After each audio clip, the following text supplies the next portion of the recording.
Hello everyone, welcome to the Comic Gamer Movie Show. My name's Deshaun, and today I'm here to give you a theory of mine that I have going through my head, and this is going to be about the MCU. Now, I talk a lot about the MCU as much as it is, but this particular video is going to talk about how Marvel should introduce the X-Men. And I've talked about the Fantastic Four, I've talked about other things before, but I do not believe I've made a video giving my thoughts on how they should introduce the X-Men. There's a lot of rumors, there's lots of questions, there's lots of people who put in their thoughts out there.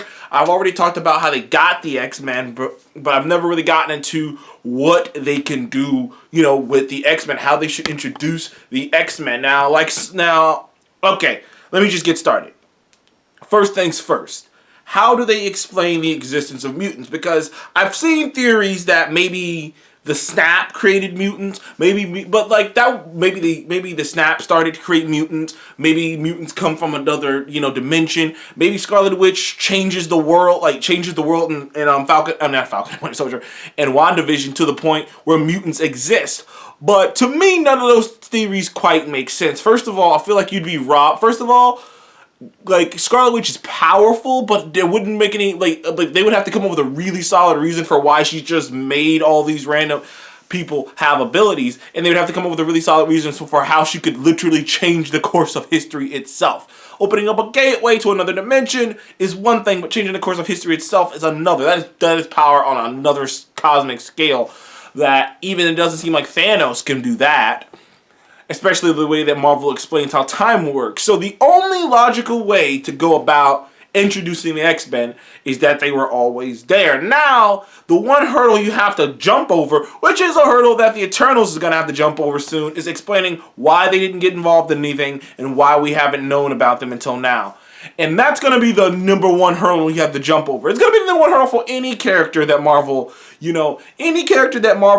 pops up in this thing that... Well, not any character, because some characters like Shang-Chi you can easily explain, like, oh, he was a kid when all this shit was going down, or She-Hulk.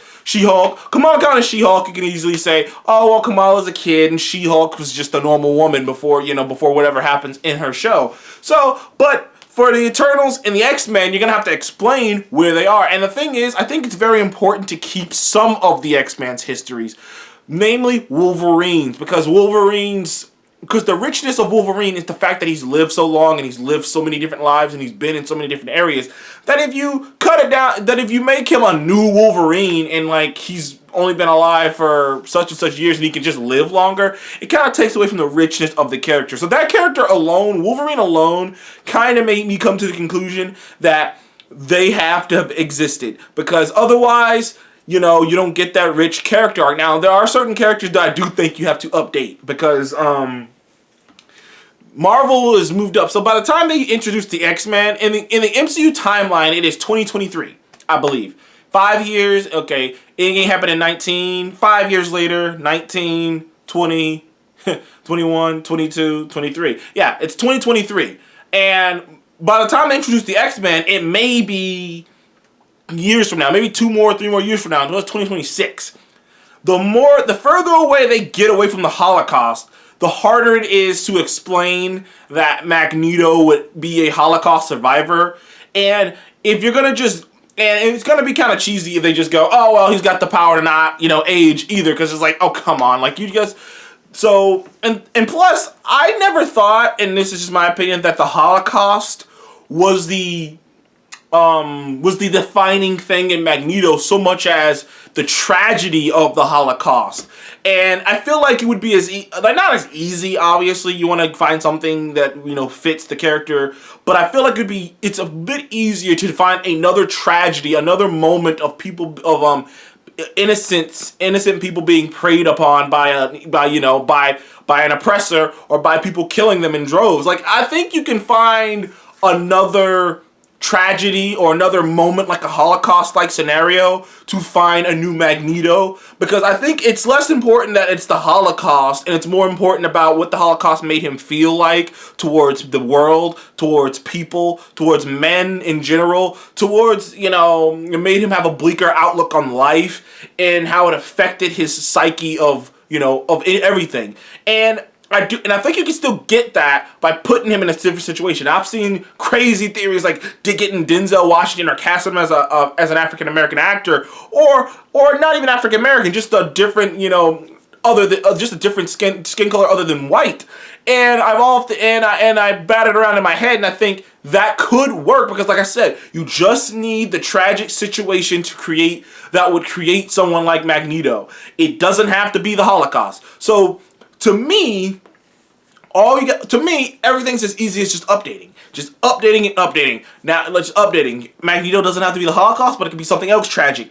Charles Xavier could still be Charles Xavier. You just update it. You just update it. Just update it and update it and update it. But like I said, the big hurdle will be to explain where they have been. And I've come up with one solution. It's Charles Xavier has been masking the existence of mutants for a couple decades. And I've come to that conclusion because first of all, he can do it. Anybody who's read comics know that when Charles Xavier is in Cerebro, he can touch every mind on the planet. Every mind. He can touch basically like every mind on the planet, except if you're like super ultra powerful or an android or something crazy like that. But he can touch every mind on the planet. And they don't know about him.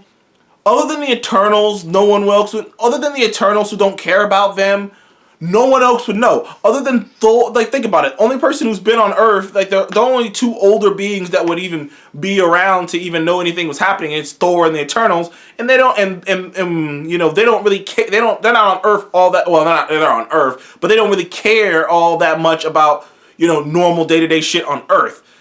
Thor does, to come help out, but the Eternals will find out. But I think it would be a great display of showing just how powerful Xavier is and showing just how powerful Cerebro is if the existence of mutants was being monitored and kept on the hush-hush by Charles by using Cerebro to pretty much just, keep it on the hush-hush.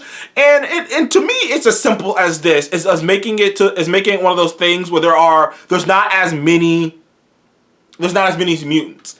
Because in the comics, there's a lot of mutants. Well, there's a lot of everything. There's mutants and humans, Eternals. There's a lot of things.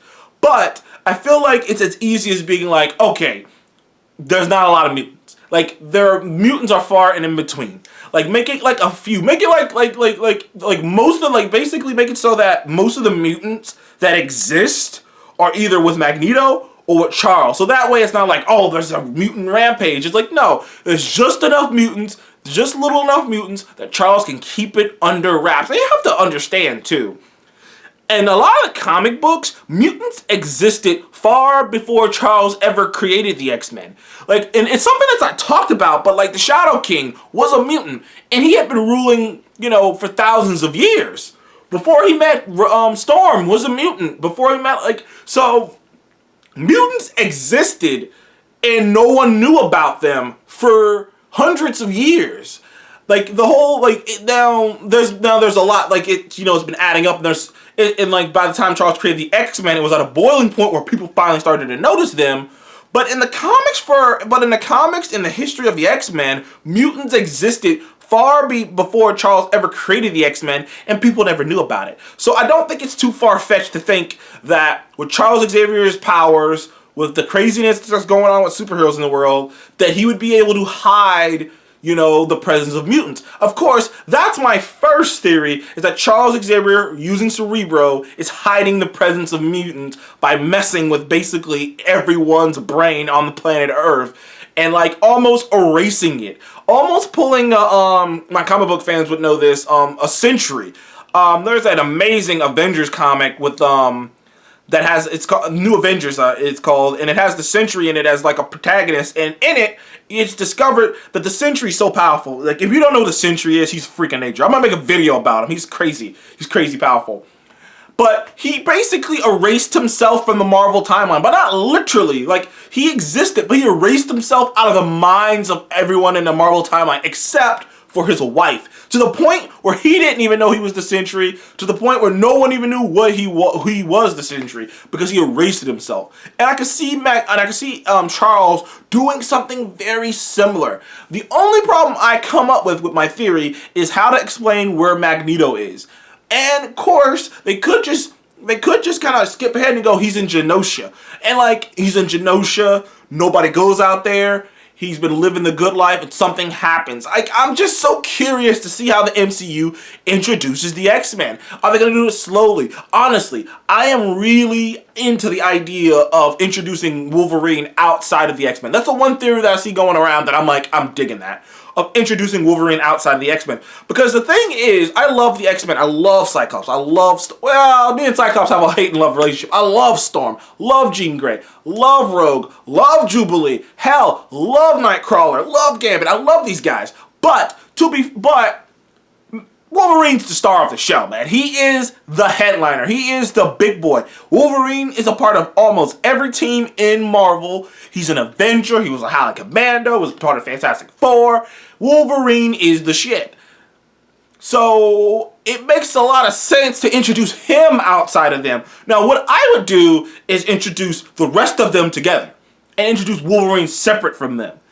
And I like the idea of introducing Wolverine in the Incredible Hulk movie and seeing that iconic cover, the first appearance of Wolverine in the Incredible Hulk movie with him slashing him across the face, the first appearance of him. I think he was a bad guy actually, but you know, like, it'd be great to see that. But like I said, I'm into the idea of introducing Wolverine outside of it. Now, I don't know now casting Wolverine, we'll see. But that's just my random thoughts on the X-Men. And the only reason I really came to this video is because there was a recent leaked photo on Falcon and the Winter Soldier that shows a logo to a place that is very traditionally used in the X-Men lore as a safe haven for mutants. So when they showed that logo, it was like, they're introducing this idea now. This is something they probably couldn't even have touched until they got the rights. So if they're introducing it, like, I'm curious of how they're gonna do this. Plus, there are people who think that that they're introducing mutants in Black Widow, and then people who think that, and personally, and I'm gonna get into this when I make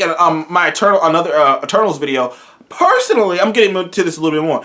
I think that the Eternals movie is gonna be the slingshot for mutants, because it'd be very easy to explain that mutants are offshoots of Eternals. But that is my thoughts on how Marvel should introduce the mutants into the MCU. They should do it slowly. They shouldn't rush it. They should just breezily do it. In fact, I would cast younger. Not super younger, but younger. Because, you know, you're going to want these guys, because Wolverine's supposed to look older than them. So it's okay if he looks older than them. Granted, I wouldn't cast too young because, like, I don't, you know what, maybe I would cast young because, I don't know if they want to do that love triangle thing with Wolverine and Jean Grey again, because they already did it before. It definitely was in the comics, and it was even in the animated series, but I don't know if they want to do that again. I don't know if they want to go down that same water again. But I don't know if they want to tread the same water of just letting, Wolverine and... Well, not Wolverine, Jean and, Scott, though. I don't know how they want to do it. Like, if Spider-Man Homecoming is any indication, they're gonna do it differently. Hell, they might cast a Black Jean Grey. I don't know. They might cast, or something I was thinking is Storm and Wolverine might have a little thing. I kind of always liked Storm and Wolverine together. I thought it made sense. But thank you guys for joining me on the Comic Game Movie Show. Please comment below. How do you think Marvel's gonna introduce the X-Men? My mind is just boggling. It's late at night, but I'm just thinking about this crap. So I got the day off. I'm just doing all kinds of shit. You probably have noticed I had an uptake on how many videos I'm pumping out. I've had a couple days off, a lot of thoughts on my mind.